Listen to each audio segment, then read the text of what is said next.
What also happens is nausea and vomiting. 咁同埋咧就係有啲會發生就係譬如話你覺得係反胃啊，或者係嘔吐， Many people experience that. 好多都會啦，反胃同埋嘔吐亦都正常嘅。 You really want to vomit. There is nothing. The stomach is empty, but you really feel very bad and want to vomit. 好得意啦，就係嗰個胃都空咗，明明冇嘢嘅，點解佢仲想嘔咧？ It means there is a disease in your stomach or in your duodenum or somewhere in this area. 好明顯就係點解冇嘢喺個胃度都想嘔咧？就係、嗰個胃裏頭咧有啲嘅傷口咧，有啲嘅胃潰瘍或者係啲腫瘤咧喺裏頭咧要咧嘔出嚟啊！ So, don't eat. Continue fasting. 咁就唔好食呵，繼續啦唔好食嘢，繼續斷食啦嚇。 And if you really feel so bad, what I suggest, take warm water, maybe add a little baking soda, drink it, and then put your finger inside and vomit. 咁如果你真係咧個感覺咧係好難受嘅話，成日都有反胃嘅感覺嘅話咧，咁會建議你咧就係咧去整一杯嘅暖水啦，就係加啲嘅小梳打粉，咁你飲咗落去之後咧就扣喉啦，就將佢咧就洗翻出嚟啦，咁樣就會舒服好多啦。 And sometimes you will also feel very strong pain and want to vomit, and then if you vomit a little, blood will come out. 好多時候你胃痛到咧就係好想咧係反胃啦，係嘔出嚟，咁你咧做呢個咁嘅動作，你嘔到嗰啲可能有啲嘅血絲啊，有啲嘅血嘅嘢。 That means there is an ulcer in your stomach. 好明顯啊，咁就係你胃裏邊有胃潰瘍，有個傷口去裏頭。 So be happy because you can get rid of it. 亦都係咧，恭喜你啊！因為你透過咁樣嘅話咧，你可以將嗰個胃潰瘍咧係治療啦。 But if you vomit too much blood, probably you need to ask the doctor for an advice. 咁但係如果你嘔吐咧個血咧嘅量咧係過多嗰陣時候咧，咁你要請教醫生。 You can also experience that some of your joints may be swelling. 嚇，咁亦都係有啲情況就係話你注意你啲關節咧可能會腫起嚟啊。 Here and here. 膝頭 Mostly. 哥或者係腳拗咧，就大部分會出現嘅就係腫脹。 Just continue fasting. 咁呢啲腫脹嘅問題咧就都冇問題，咁繼續俾自己斷食。 It will disappear. 咁咧就慢慢斷食嘅話咧，呢啲腫脹嘅象徵就會冇咗㗎啦。 When you stop fasting and then you drink water which contains too much salt, most probably you will have swelling of joints. When you during fasting you When you drink finish. When you finish. finish fasting When you drink finish fasting and drink salt water。 anything which contains too much salt. 哦，佢話咧如果你係斷食嗬，斷食已經完咗啦，咁你翻嚟咧服食嗰陣時候，如果你食太鹹或者太多鹽分嘅東西咧，就好快脆咧，你會發現咧嗰啲有水腫嘅狀況，尤其是咧一啲關節咧就會腫起嚟啦。 So don't take salt after you finish fasting. 係咁建議你就係斷食之後嗬，就係唔好食鹽啦。 And then what you can experience, as I said before, heart palpitations, yes?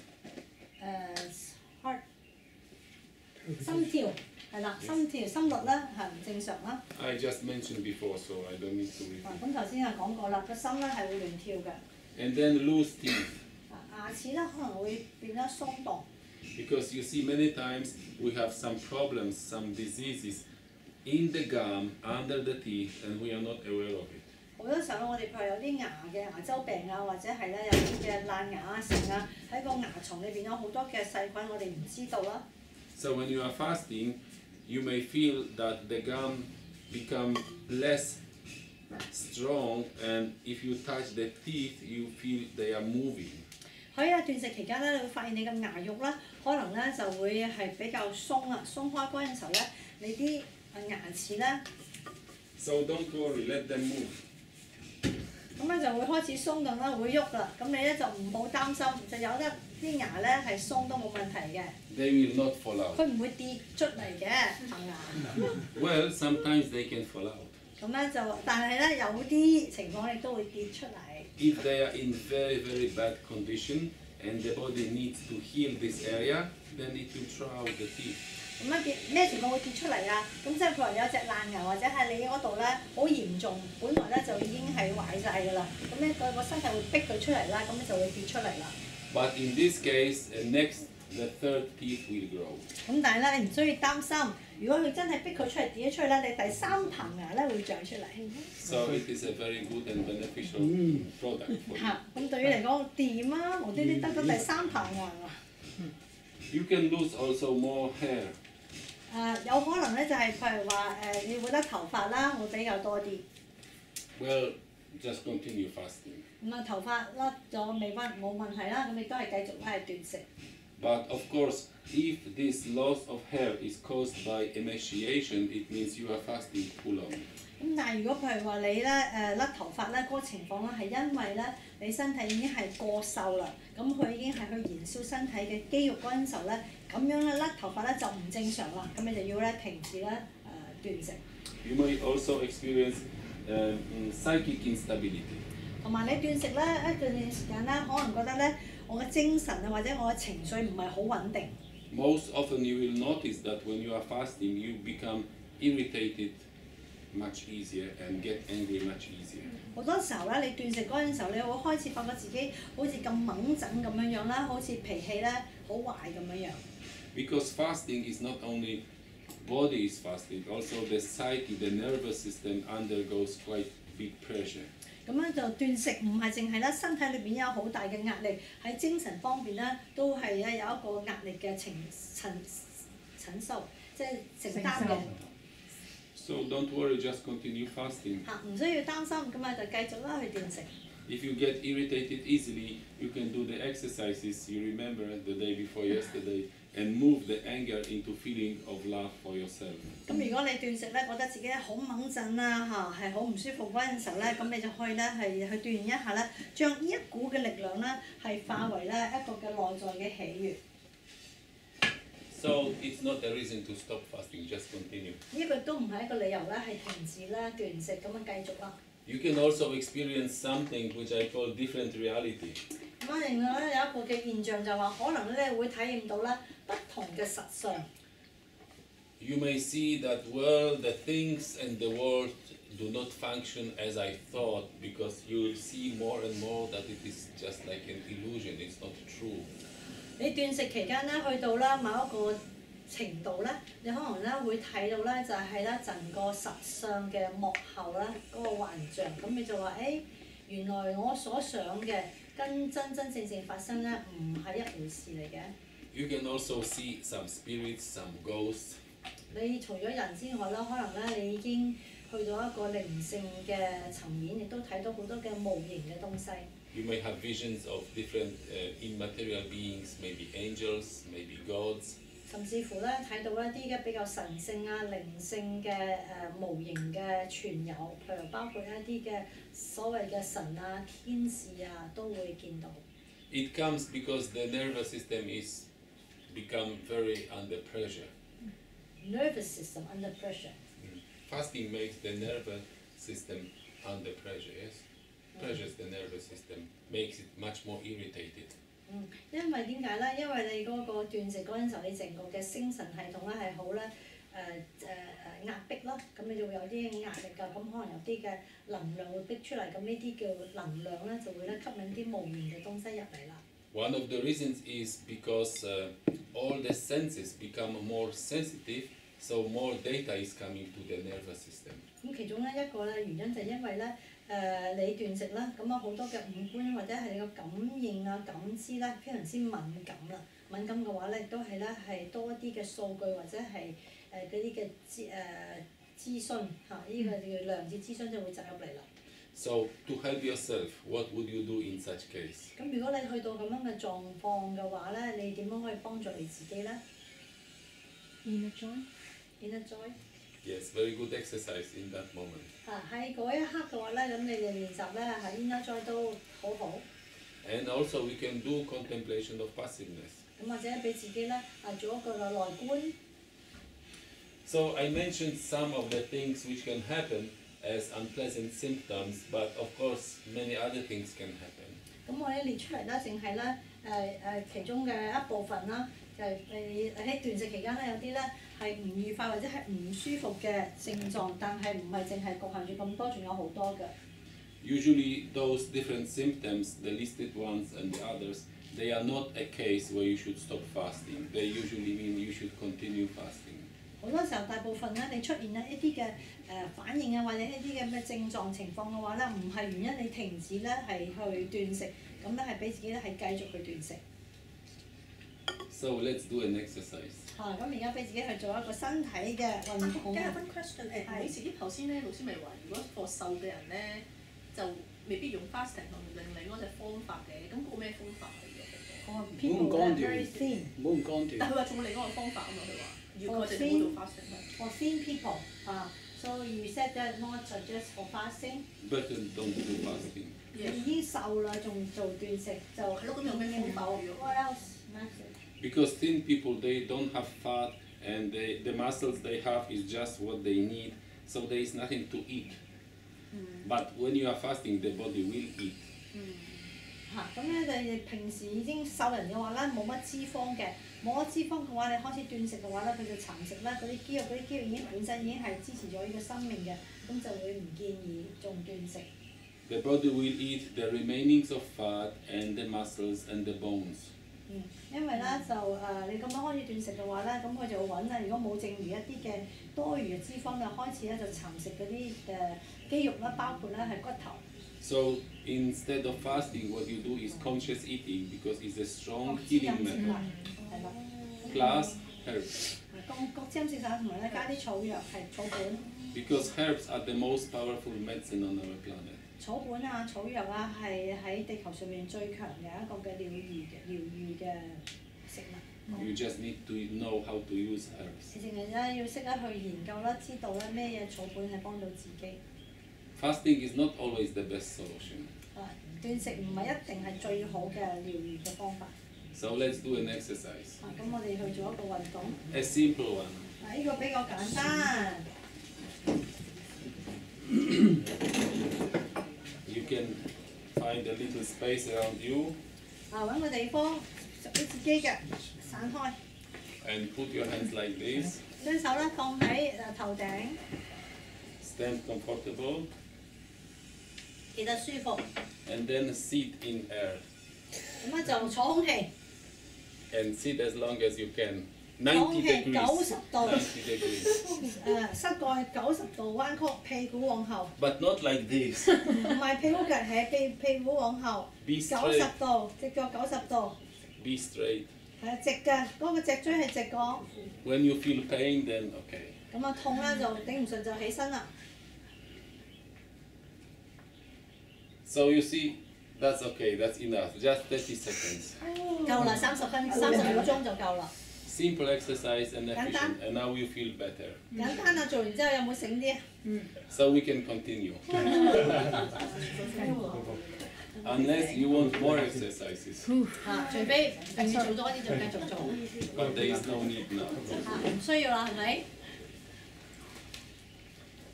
We were talking about unpleasant symptoms. 剛剛咧就講咧一啲咧唔愉快嘅症狀。 Of fasting. 就係斷食會發生嘅。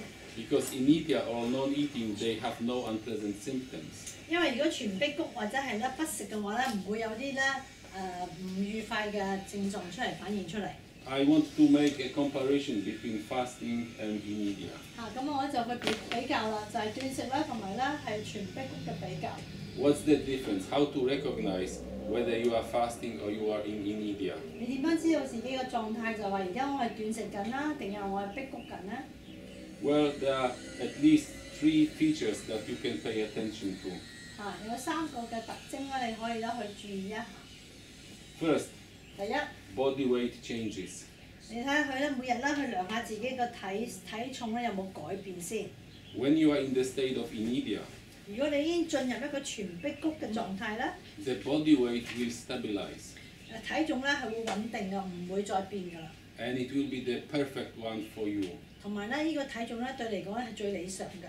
So if you are too fat, you will lose fat. If you are too thin, fat will grow.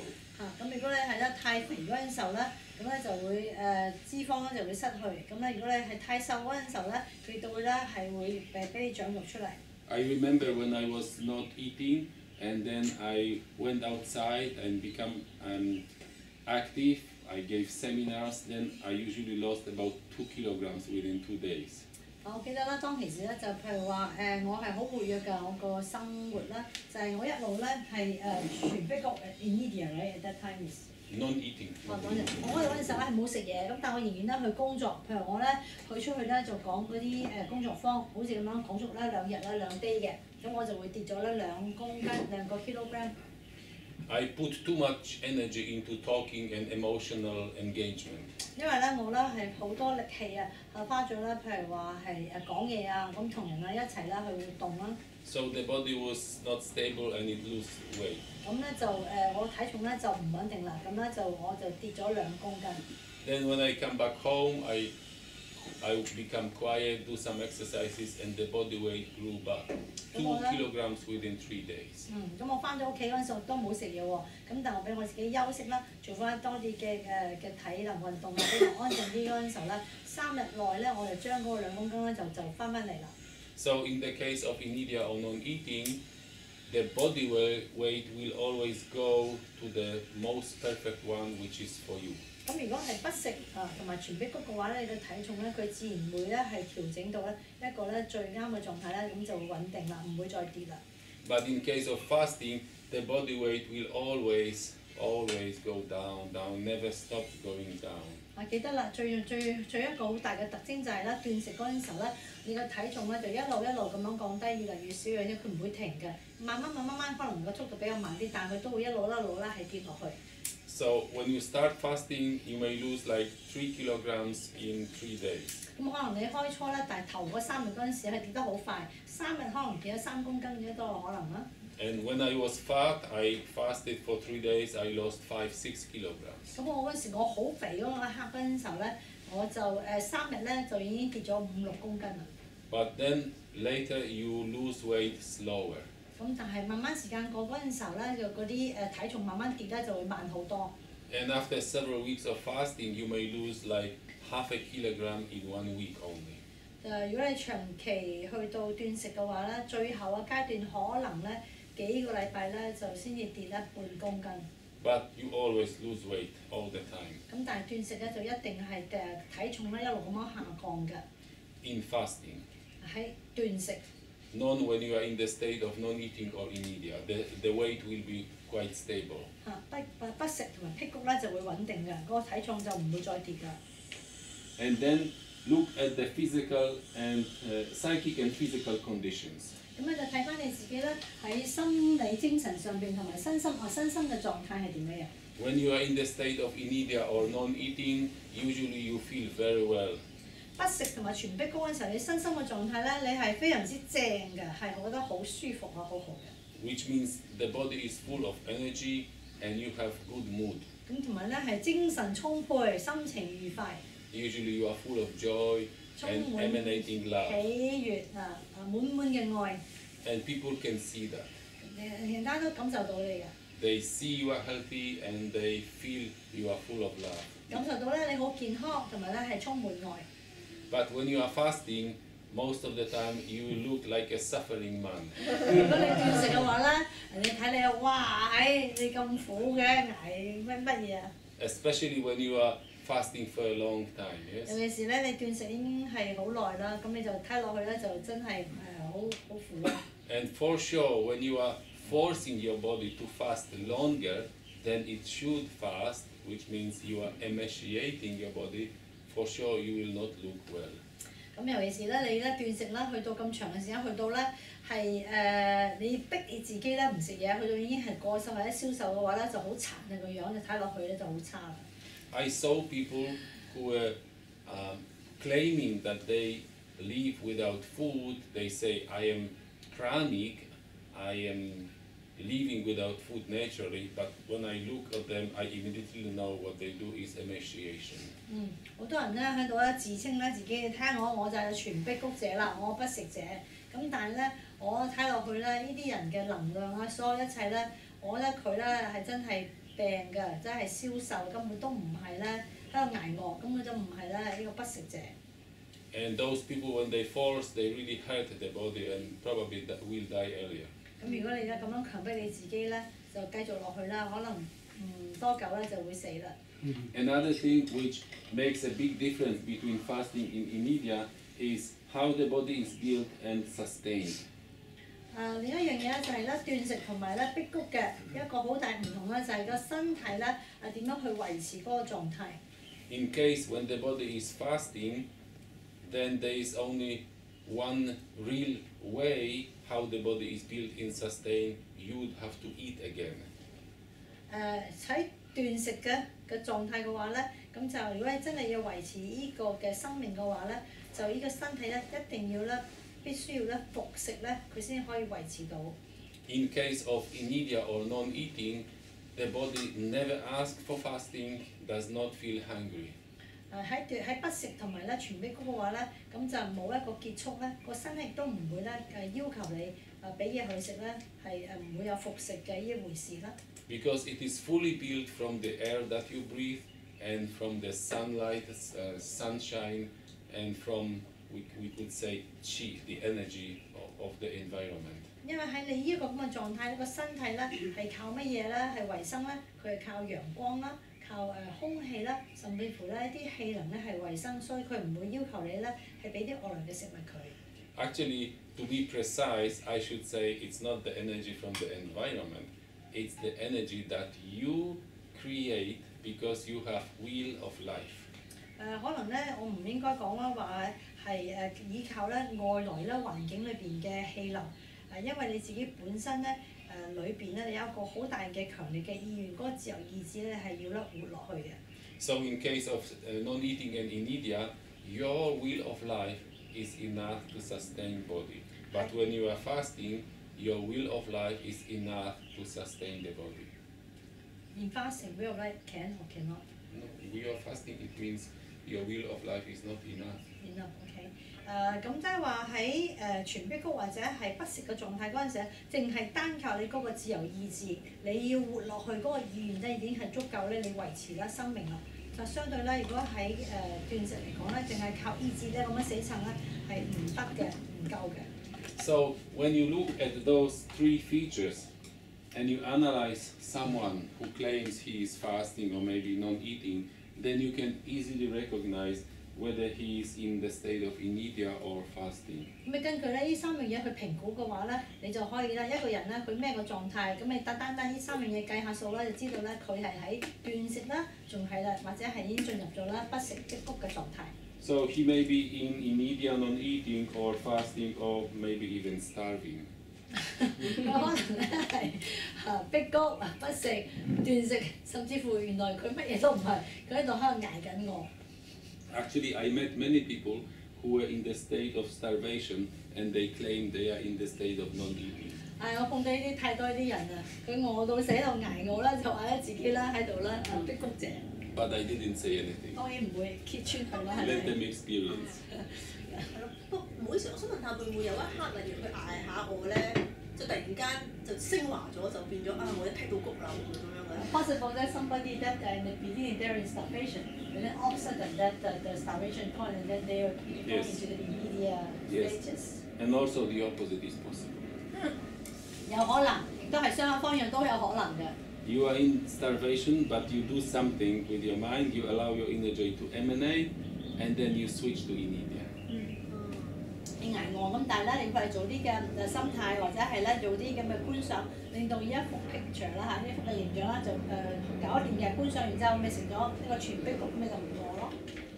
Well, we've been talking for almost 3 days about non-eating, fasting, inertia, and so on. 講咗差唔多足足咧3日啦，講啦不食、辟谷斷食啦。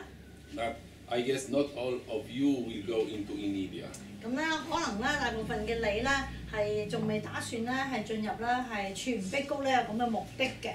And maybe you will not be doing fasting every day. Not every Every day. Not doing. Maybe you don't do fasting every day. OK， 或者咧你都係對咧斷食咧都係唔係日日都做。So sometimes you will need to eat. 咁有時候咧都需要食㗎，係咪先？ Then you may think, what is the best way to eat?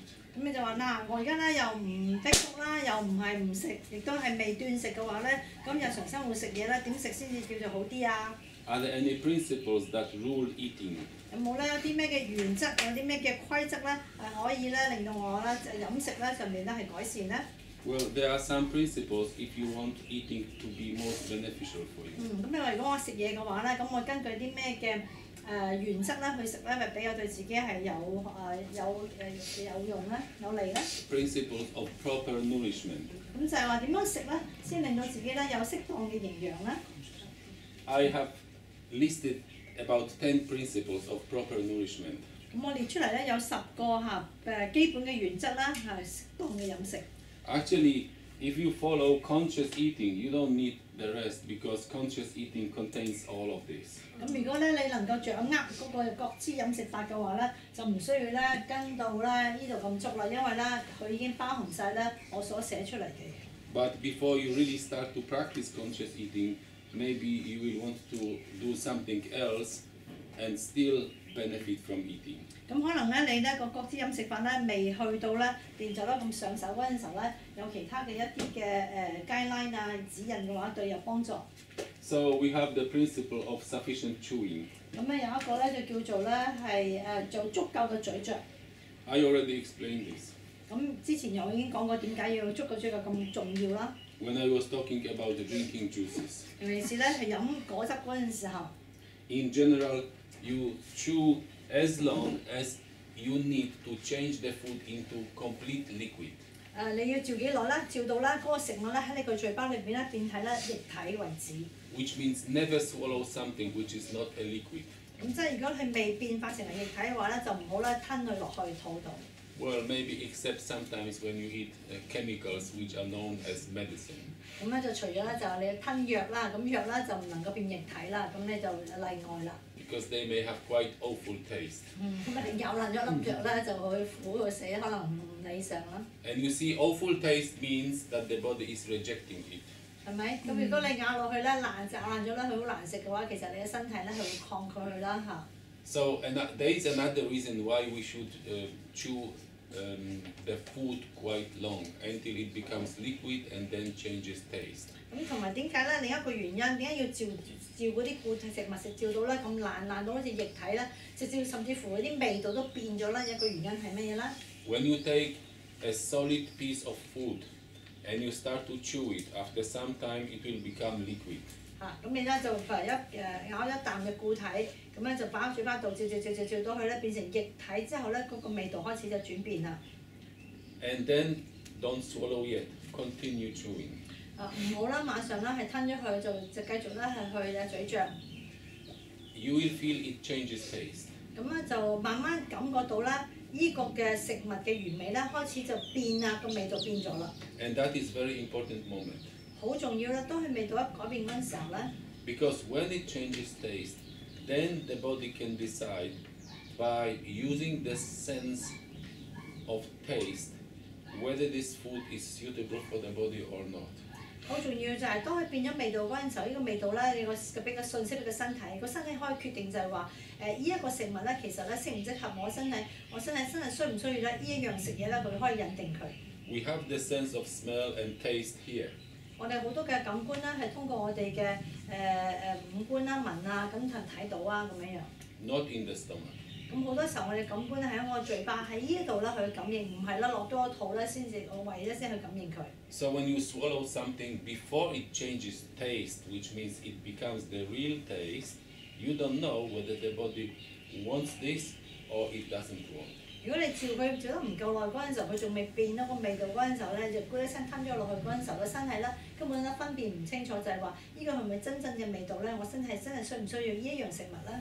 So chew it long as you need so that it becomes liquid and continue chewing, mixing with the saliva until it changes taste. 照到爛晒之後咧，直至到咧繼續再照，味道改變之後咧，你就可以決定啦要唔要吞啦。 And then you can decide whether I swallow it or spit it out. 佢決定吞或者係咧，如果唔要嘅話咧，就可以咧攞翻出嚟。 If the taste is nice, you will want to swallow. If the taste is awful, you will want to spit it out. 味道變咗之後咧，你覺得身體仲係需要咧，你就可以吞咗佢。咁但係如果咧個身體變咗味係好難食嘅話咧，咁可能咧個身體叫你就我要攞翻出嚟。In this way, you make sure that the body receives what it needs and does not receive what has nice smell and taste at the beginning. 咁可能咧，咁對個身體咧就係好好啦，就唔會咧呃咗啦，因為咧本來個味道咧唔係咁樣樣嘅，你呃咗咧就吞咗啲咧你身體唔需要嘅嘢。You can make an experiment 可以俾自己去做一個實驗啦， and see. 就係試驗一下。At the beginning, you eat something very nice taste. 試驗一下啦，喂，你食一啖啦，頭一啖，哇，喺味道咁正嘅。But when you chew it, and it changes taste, it's really awful. 咁咧就照咗一個境界咧，哇，味道變到咁難食嘅。Many sweets and cookies are like this. 好多我哋嘅曲奇啊、甜品啊，就係咁噶啦。And many milk products are like this. 牛奶啊，尤其是牛奶做嘅奶質類嘅東西。Which means the body really does not want it. That's why it tells you awful taste. 身體咧根本咩唔需要佢，所以話俾你聽咧，佢好難食嘅味道咧，好難。So make an experiment, check on yourself and see how it works. 你自己去試驗一下，整一炒一啖乜嘢去試下咧，個味道變咗嗰陣時會點樣樣？ If you chew it sufficiently, you will heal your body. It's a healing method. 亦都係一個嘅療愈嘅過程。如果你咧係咀嚼足夠嗰陣時候咧，會咧係療愈自己身體。And then the next principle, while you are eating, do not drink anything. 另一個嘅原則就係話，你咧係叫飯水分離法。咁你食固體嗰陣時候就唔好飲咧液體。Some people they eat and they drink at the same time. 好多時候人咧就一路飲嘢一路食嘢，係咪啊？ Why you should not do that? 點解唔好飲一啖食一啖？點解唔好咁啊？ Any ideas why? 有冇人知道點解要飯水分離？係咪要稀釋咗啲胃液啊？ dilute the maybe dilute the digestive enzyme in your Yes. stomach。 That's one thing. And the second? 咁個其中一個原因嚇，口水，大啲嘅口水。水嚇。會啲口水。但係 dilute my saliva。 Yes. And the third one? 仲有咧？冇咗個震動啊嘛。 No vibration。 No what? Vibration。咩震動啊？牙齒啊，the chewing。 Yes, it will disturb the chewing. 咁咧就會 Because what you need to do, you need to change the solid food into liquid. But when you drink, you will disturb this process. 係啦，你咧，如果係你一路食嘢又一路飲嘢咁樣灌佢落去嗰陣時候咧，你會干擾個過程，因為咧你用嗰水撈埋啲飯落去嘅話咧，咁你就冇嗰咀嚼啦。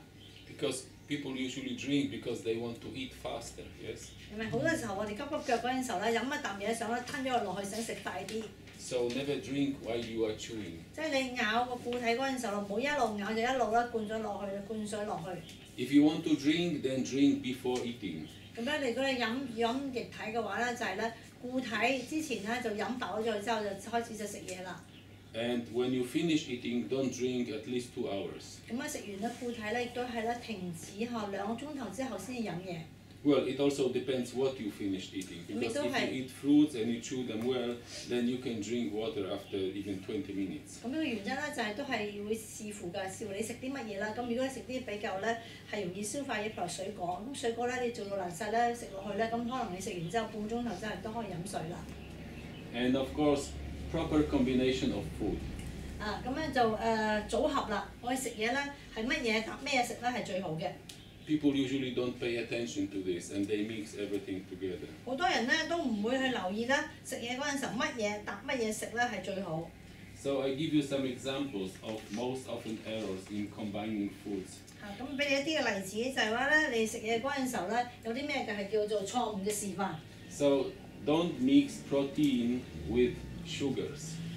蛋白質同埋咧嗰個嘅即係二氧化係咪碳水化合物 ？Sorry。 Why not?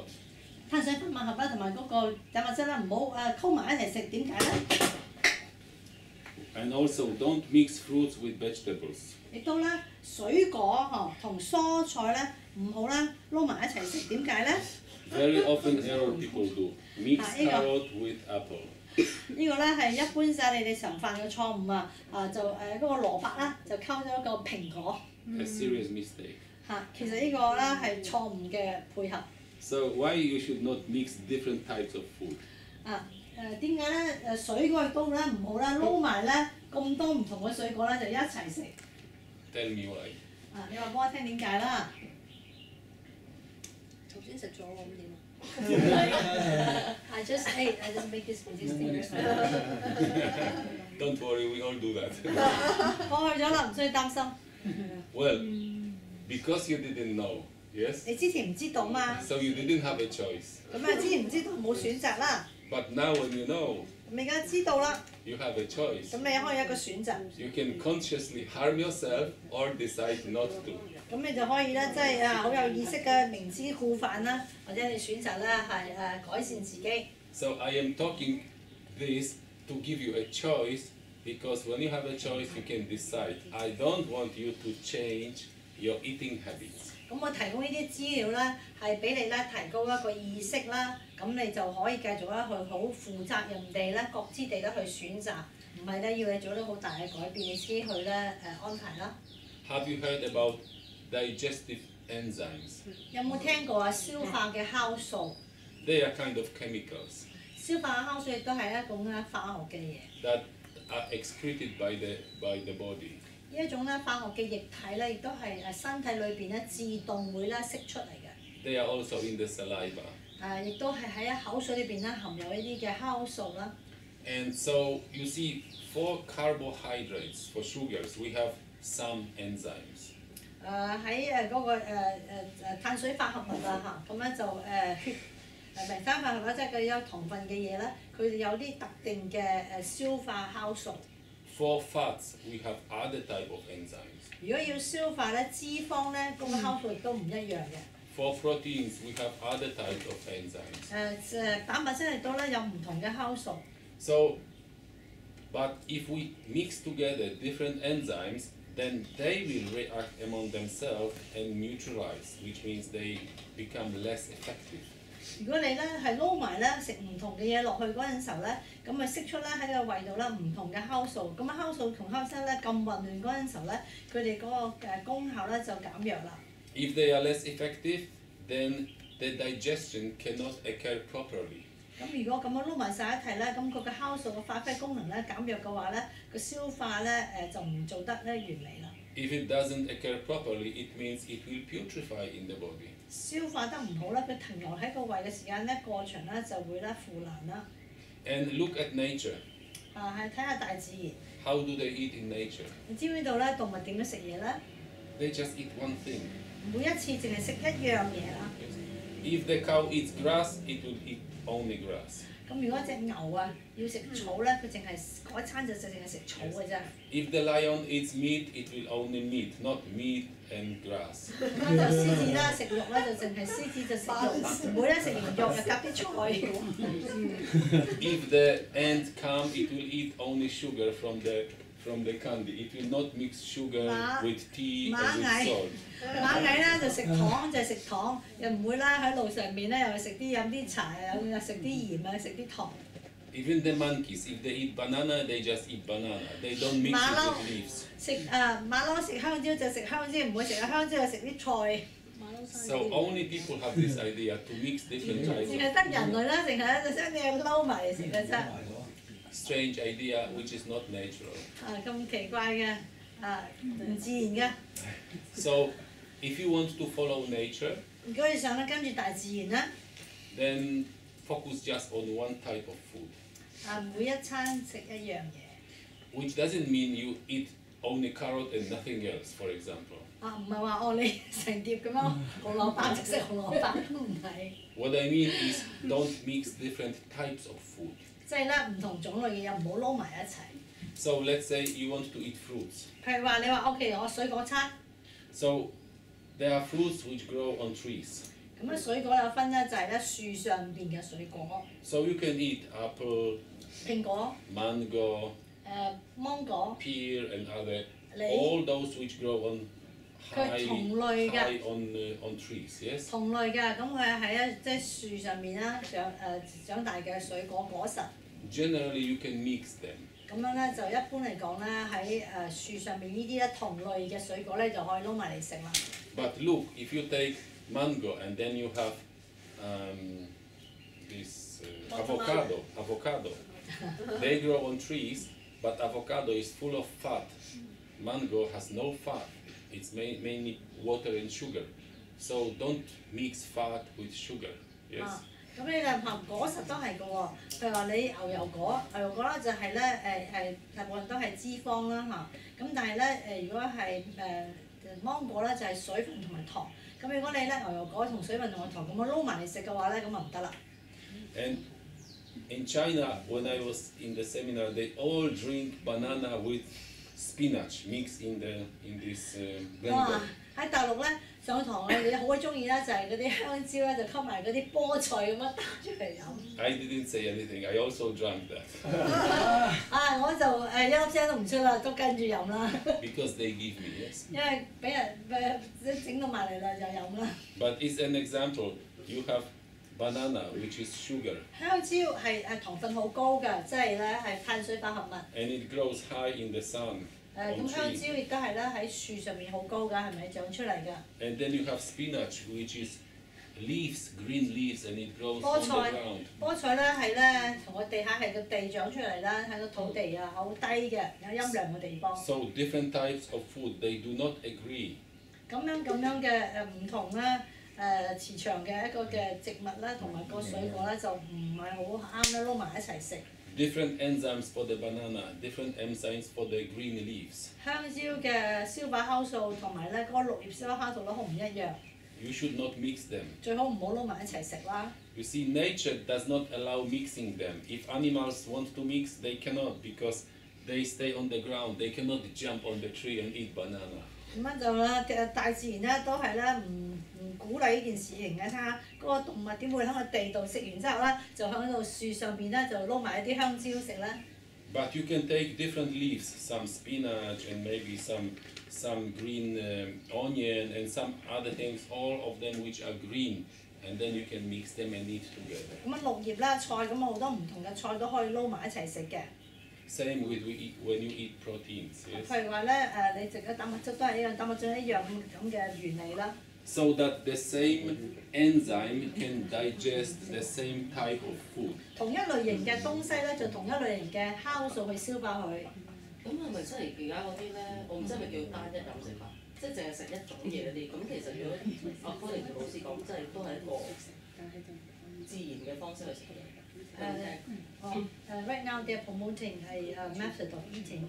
It's like you eat one type of food at one time. So it's the same No, one principle. time. There's an Not Australian one type. lady. She only eats banana, and she lost weight, and then up to a point, optimal point, and is to stay healthy. And then she also have a baby later on, and it's healthy. Only eat She only banana. eats banana. She said no matter like I think she eats 80 bananas a day. But as long as you can eat as many as you want. 80. As 80. 即係你肚餓你就食啦。Whenever you're hungry, then you eat, but only eat one type of food or the same food. That's what. Do you So according promote to that? this principle is that kind of a natural. It is 我有個 always 女 the 人 mind 喺澳 which 洲一日 rules 食 the 80隻 body. 蕉，咁淨係就個 keep 原則住咁樣。上面就係話你信啲乜嘢，你個心咧係可以超越嗰個身體嘅，佢去主宰身體嘛。 So it is possible that you create programming in your instinct that you eat only one thing and 可能 you 嗰個女 will, 人 you 咧， will be healthy for many years. 佢已經咧喺嗰個本能裏邊咧已經係編寫咗個程式，咁佢跟住個程式跑嘅話咧，咁對我嚟講咧就係健康嘅。 So she could do that. 咁佢可以做得到一樣食嚟食香蕉。 Many other people probably would not survive. 有啲人咧，佢咁樣做咧就死緊。 So first you need to make the change, the modification of the programs which are related to your eating, and then you can do different miracles. 咁咧或者咧你係開始咧去調整一下咧你個食物咧一啲嘅原則先，咁你咧可能從個原則開始咧，咁慢慢咧你可能咧去創造一啲咧俾自己叫奇蹟啦嚇。 There is a man I learned about him on Polish news. 喺波蘭嘅新聞上面有一個男人啦， What he eats is wood plus soil plus grass. 呢個男人咧食乜嘢咧？食木啦，食泥土啦，食草。 He goes outside, collects some wood, maybe some leaves, grass, some soil, put into blender, and then he eats this. And he's done this for many years, and everything is okay.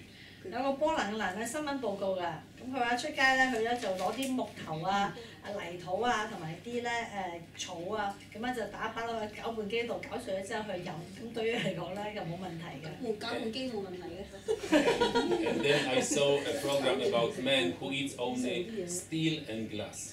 有一個另外一個仲精警，呢一個人咧個男人咧就食咩啦？食嘅鋼啊同埋玻璃。For many years and everything is okay. 佢食咗好多年啊，鋼同埋玻璃冇問題，食咁多年嘅。So as I said, the body is just a picture in your mind, and you can do miracles with the body. 咁身體咧係一個嘅心智裏邊嘅一個圖畫咁樣，咩都得，都要奇蹟。So the next thing, 下一個。 food directly from nature, which means raw unprocessed. 咁樣就建議咧，就個原則就係盡量咧係食嗰啲直接喺大自然咧係攞到嘅嘢，咁就係咧生食啦，食生。You already know why. 你知道點解啦？嗰個之前講過啦。Human body is part of nature, so the food from nature is 100% compatible. 人體咧就係大自然一部分，咁所以咧大自然嘅食物咧好啱人嘅。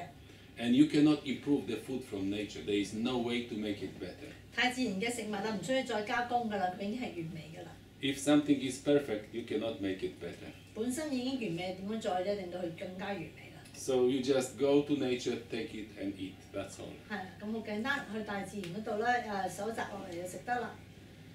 Without seasoning and flavorings. 唔好咧落一啲咧一啲嘅其實 seasoning 啦嗰啲咩？ 調味啦、調味料啊嗰啲都唔需要啦。What do they do? The seasoning and flavorings. 咁調味料咧，咁要點樣搞啲食物 chemical. Chemical and also what do they do? 調味料令到啲食物點樣㗎會？ In order to influence your nerve to addict to some direction, I don't know how to express Yes. They cheat the taste. 你啊！咁調味料你啦，你就食唔到嗰個食物嘅真嘅味道啦。 See, if you don't want to eat a salad. 咁譬如話你咧本身身體咧本來咧唔想食咧一堆咧沙拉嘅。 Because it doesn't have good taste, you don't feel like eating it, yes? 身體咧就唔好想咧食咧呢碟菜，因為菜本身冇乜味道。 So if you don't feel like eating this, it means your body does not want this substance. 咁如果你身體咧唔想食咧呢一兜菜嘅話，咁即係話咧佢唔想咧食呢啲嘢。 But you want to cheat it, so you put some flavoring, some seasoning, make 我 it, 你嘅身體。 and then the taste is nice, so you eat. 咁你嘅身體咧，放啲咧調味料落去啊，令到咧盤菜好好食啦，咁令到身體咧就去進食。 But you still eat something which the body does not want. 咁樣個結果就話咧，都係食啲嘢咧，身體係唔需要嘅。 So if you really don't want to eat something which is natural, it means the body does not need it, so don't touch it, don't eat it. 咁如果你身體咧根本都冇嗰個胃口啦，係想食咧呢啲咁就係天然嘅東西嘅話，就唔好逼個身體咧佢咧要食呢啲嘢啦。 Yes. I have a question. Because you say so. 嗱，當好似我哋啲沙律啊，頭先沙律嗰啲 fruits 本身或者嗰啲 vegetable 本身係我哋應該喜歡食嘅，但係可能 in Chinese 我哋又叫嗰啲咁樣食好似唔算好好味，咁我哋咪加咗啲 topping 上去嘅。係啊係啊。咁樣咁又算唔算？即係開頭我覺得唔 feel comfortable，因為覺得佢好 dry， 即係冇乜味。咁啊唔好想食。咁但係加咗啲 topping 即係嗰啲健康嘅 topping 即係，我又想食喎。咁你即係我有少少混亂。I know 如果啲 chemical 嘅嘢，我哋係唔應該食嘅。咁但係頭先嗰個情況，你可唔可以 anyway？ Okay, I just want to ask, just now like our lunch. So those fruits and those vegetables, those salad, okay, yes, it's very healthy and then I want to eat. But then because without all this dressing, all this additional flavoring, then it's not as appetizing. But then with those flavoring and everything, that the appetizers come and good. But then I'm confused because the dressing everything actually that is the natural way of doing it. It's not from chemical. So is it acceptable that way? It is still cheating of the taste. I think so. Yes. 都係緊自己嘅。 Because really, when you take one of those leaves and you don't like, maybe you notice I took one of those big leaves and I ate it really with pleasure without anything. Yes. 譬如話頭先啦，一大塊葉啦，嗰啲葉啦係冇咧嗰啲嘅調味劑嘅話咧，咁我直然咁樣搣嚟啦，咁食咧，我覺得我食得好過癮，真係品嚐到佢真係真實嘅葉嘅味道啦。So if you take it and you don't, you know it's healthy. 咁你 If you 知道 don't want to eat it, then it means though it is healthy, but it is not for you now. 咁你知道就係話嗰個菜啦係健康嘅，咁但係咧健康嘅菜，咁但係如果你食落嘴巴度咧，個身體咧係唔想食嘅，係冇咁嘅胃口嘅話咧，咁你都知道咧，可能呢個時間咧，你嘅身體唔需要食咧呢個菜。What does it mean, healthy food? 咩叫做健康食品咧？ Because for me it's a strange term, healthy food. 咩叫做健康食物咧？ Well, maybe healthy food is something which is full of life, and it's not dead yet. It's not putrefied. 咁樣就健康食物咧就係點咧？佢唔係一個死物嚟㗎，仲係有生命力嘅一啲嘅食物啦，係唔係腐爛嘅？咁呢個就叫做健康食物啦，新鮮嘅。Like healthy people. Yes, if I am alive, I am not putrefying, so I am healthy. 咁譬如人一樣啦，我冇腐爛嘅，我冇毒素嘅，我好健康嘅狀態，咁我就係一個健康人啦。What we usually mean healthy food is that if we eat it, it will be beneficial for the body. 咁咧就話健康食物就係點啦？你食咗落去嘅話咧，對自己身體咧係有好處嘅，呢個叫健康食物。So everything which is natural can be healthy, but also it can harm the body. 我所有咧，譬如話叫大自然嘅，叫做自然啦食物。咁但係呢啲咁自然嘅食物咧，對於你自己本人呢一個嘅身體咧，可能係健康，亦都可能係唔健康。Even water. 譬如話水都一樣嘅。If you need water, it's a very good and beneficial thing you should drink. 咁你水啦，咁對身體係有益處啦。咁當然啦，你飲水啦係對於自己有健康。But the same water, if your body does not need it and you drink it, it's poison for the body. 唔係同一嘅水，咁但係呢個時間我身體係唔需要飲呢個水，你夾硬飲佢落去嘅話咧，咁呢個水咧就會中水毒啦，咁亦都係唔健康嘅身體。Any food, any plant, 甚至 any fruit 包括水果、生果、菜呢啲所謂健康食物都係一樣，健唔健康係視乎咁樣。If your body needs this and you eat, it's beneficial. 視乎你當時嗰一刻身體需唔需要，身體需要咧嗰個時刻食呢啲嘢咧就叫咧健康啦。身體唔需要，你就算你點靚嗰啲嘢咧，你食落去咧都係唔健康嘅。But if your body does not need it and you force yourself and you eat it, then it's a poison. 咁樣就叫做中毒啦。咁樣就係身體唔需要嗰陣時候，你夾硬俾佢啦，甚至咁幾健康嘅東西都好啦，都係啦毒素嚟嘅。And the seasoning and flavoring, they are different substances. They may be herbs from nature, and they change the taste of the food. And you may feel the taste is nice and want to eat it, although you are eating something which your body does not need. 嗰啲嘅調味料啊，就算啦，你話我啲調味料都好自然嘅啫，我都用啲好健康嘅東西啦，係整個調味料嘅。咁樣，但係咁樣都好啦，你個調味料都係個目的咧，係去咧自己咧，就嗰啲菜咧俾自己食落去。咁但係你係可能咧係唔一定要身體唔需要嘅。I always say, if you have a question, ask nature, look into nature. The answer is there. 如果你有個問題嘅話咧，你問得大自然，咁大自然會俾你一準確嘅答案。About seasoning and flavoring, did you see any seasoning and flavoring in nature? 大自然 Do animals do that? 大自然有冇調味料啊？動物有冇落嘅調味料先食菜咧？ Did you see a lion catch something and then wait for a while? I get some herbs and put on them and eat. 獅子有冇咧？哇！喺食嗰嚿肉嗰陣時候咧，就拎啲調味料啦，滲落去之後咧，先咬嚿肉啦。So nature has all the answers. 咁大自然咧有所有嘅答案。And then eat only when you are hungry or thirsty. 食啦，或者係飲嘢啦，淨係咧肚餓嗰陣時候，口渴嗰陣時候先飲同埋食。And when you are hungry or thirsty, you don't want to use flavorings and seasonings. 餓啊，同埋渴嗰陣時候咧，你唔需要咧咩嘅調味料咧，都會飲同埋食啦，係咪？ You just eat it. 咁淨係咧會食咯。And the taste is nice. 咁樣就味道咧係好好。And the next thing, drinking. Oh, sorry. Oh, I have one question. Just mix up. 佢話頭先咪話咧，如果個身體唔想食咧，其實即係可能就算所謂嘅 healthy，其實你都未必食嘅。咁我有問題，因為有時我好少食麥當勞，咁其實麥當勞係唔好噶嘛。咁但係我好少食麥當勞喎，咁我點樣分有時啊？其實呢一個係我想食定係我唔想食 How distinguish it? A lot of time my body tell me I need to eat McDonald's. I know that my mind McDonald's food is not healthy. How to distinguish is it the real body need or is this what addiction? Go, take it, bite and chew for a long time.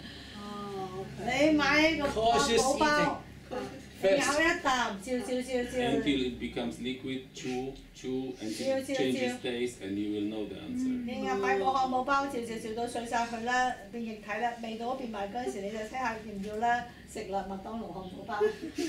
Although in case of many products of McDonald's, we already know they are just poisons. You don't need to try. 都唔需要咁樣試啦，科學已經證明咗麥當勞嗰啲嘢咧係毒藥嚟，毒素好多係咪？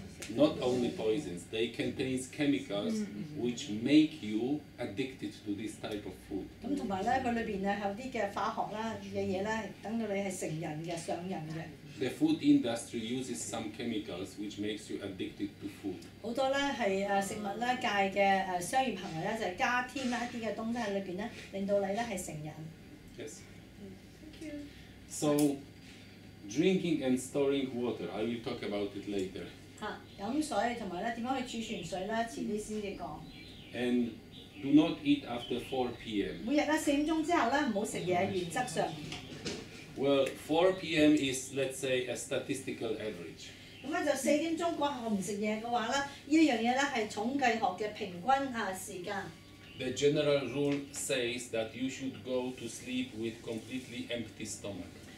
就係原則就係話咧，你瞓覺嗰陣時候咧，你要空肚咧去瞓覺。So if you eat like at 4 p.m. you finish eating, then you can go to sleep, let's say about 10 p.m.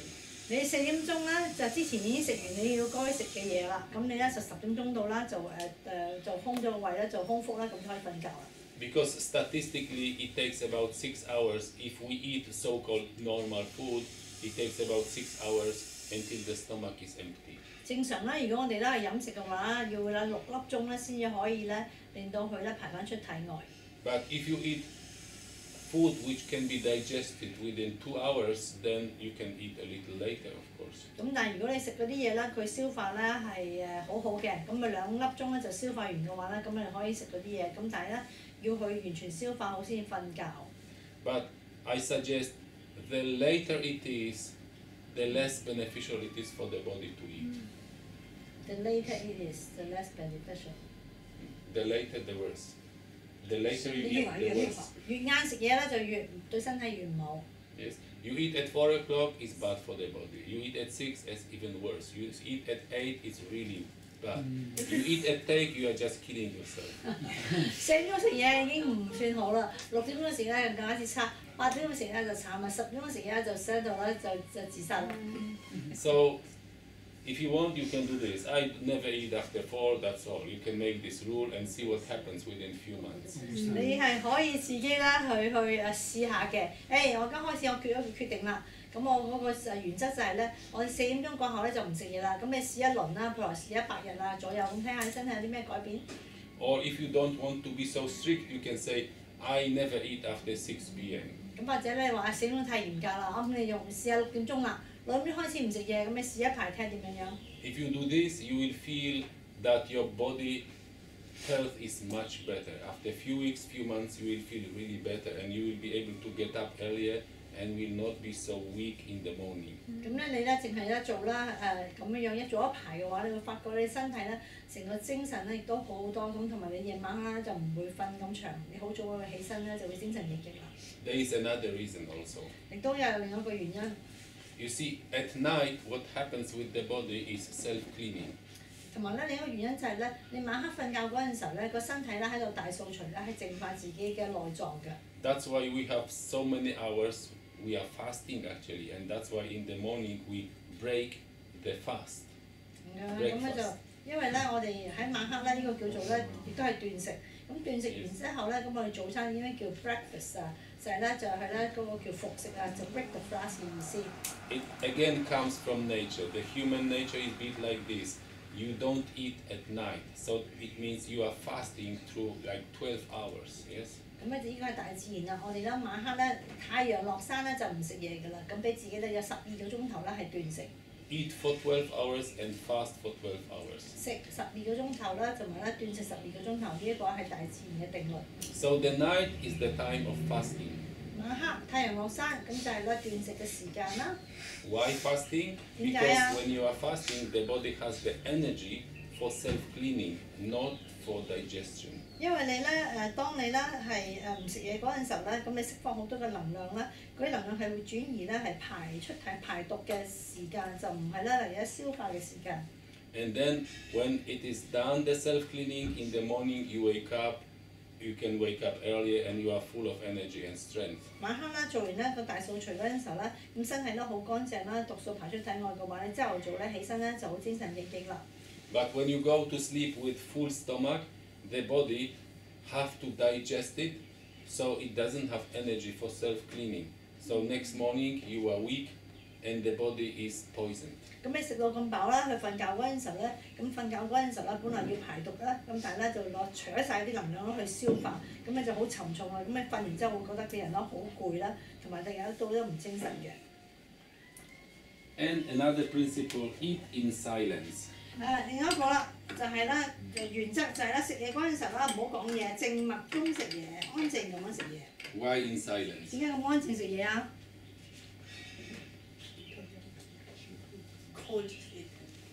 ？Actually, when you do conscious eating, for sure you will want to eat in silence because then you can fully focus on what you feel. 係啦，咁你覺知飲食法嘅話，當然啦，咁你食嘢嗰陣時候就安靜啦，咁你先知道咧自己咧係咪喺佢個過程裏邊係保持覺醒。It is important when you are eating, you focus on what you are doing. 重要咧就係咧，你喺當下咧食緊嘢嗰陣時候咧，你專注於咧你喺食嘢嗰個過程。And also when you eat and talk, you cannot chew well because then you have liquid. You want to talk. What happens? 咁你一路食嘢一路咁講嘢就唔係啦，咁適當啦，係咪？裏邊咧有嘴巴有食嘢，一路笑一路講嘢。